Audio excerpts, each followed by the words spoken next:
हर बार जब बेटी मार्शल अभ्यास करती थी, उसकी माँ उसे ऐसे देखती जैसे वो 100 योद्धाओं को अपने अधीन कर लेगी। एक साधारण इशारे से ही वो शक्ति को रोक लेती थी, मानो अपने पिता के गौरव को आकर्षित करना चाहती हो। एक दिन विश्राम के बाद उसने फिर से अभ्यास करने की अनुमति मांगी, लेकिन जब उसने अपनी पूरी शक्ति नहीं लगाई तो पेड़ों की पत्तियां तक नहीं हिली। यह देखकर सबको लगा कि उसमें कोई विशेष प्रतिभा नहीं है। तभी अचानक उसकी भीतर दबी शक्ति फूट पड़ी। सूरज की किरणों के बीच धरती में गहरी दरार खुल गई और आसपास मौजूद 100 योद्धा उसकी क्षमता से स्तब्ध रह गए। तभी दत्तक पुत्र ने ईर्ष्या में आकर षड्यंत्र रचा। उसने उसे स्वीकार करने का नाटक किया, पर मन में द्वेष रखा। बचपन से ही पिता उसे इसलिए नजरअंदाज करते रहे क्योंकि वह बेटी थी। परिवार की विरासत दत्तक पुत्र को सौंपने की तैयारी थी और वह अपने मूल्य को सिद्ध करना चाहती थी। एक दिन उसे एक जेड का ताबीज दिया गया और उसे गंभीरता से सोचने को कहा गया कि क्या वह अपनी किस्मत बदल सकती है। उसी रात दत्तक पुत्र ने उसे पुश्तैनी मंदिर में बुलाया और पूर्वजों की पट्टिका में आग लगा दी। जब पिता पहुंचे तो उसने जानबूझकर अपना हाथ जला लिया और सारा दोष बेटी पर डाल दिया। उसकी सफाई नहीं सुनी गई और उसे परिवार की कठोर सजा दी गई। माँ ने भी उसे कठोर कहा और उसका मंगेतर भी दत्तक पुत्र के पक्ष में खड़ा हो गया। उसे पहाड़ों में कैद कर दिया गया और उसी समय दत्तक पुत्र को परिवार का उत्तराधिकारी घोषित कर दिया गया। कुछ समय बाद जब वह लौटी तो उसे वह जेड का ताबीज फिर मिला और उसने अपने माता पिता को यह कहते सुना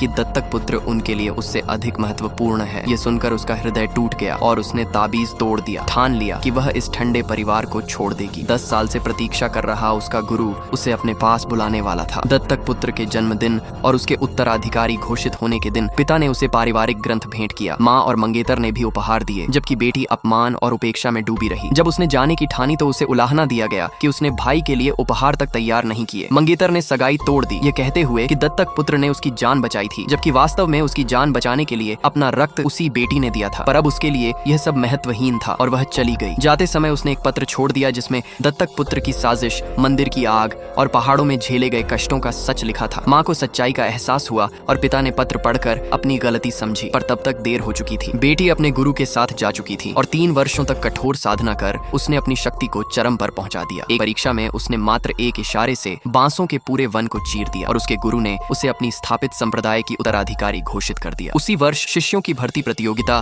उसके जन्म स्थान में आयोजित हुई, जिसका आयोजन उसके पिता कर रहे थे। अपमान को याद कर उसने लौटने का निश्चय किया। प्रतियोगिता के दिन जब सबको पता चला कि विश्व की प्रथम मार्शल विशेषज्ञ परीक्षक बनकर आई है तो सब उत्साहित हो उठे। दत्तक पुत्र वर्षों से उस महान महिला का प्रशंसक था और पिता को अफसोस था कि काश उनकी अपनी बेटी ऐसी होती। जैसे ही वह मंच पर प्रकट हुई, सब स्तब्ध रह गए। वह वही बेटी थी। उसकी अद्भुत शक्ति देखकर पूरा मैदान कांप उठा। दत्तक पुत्र घबराकर उससे मार्गदर्शन की भीख मांगने लगा, पर जब वह उसकी ओर मुड़ी तो वह भय से जड़ हो गया।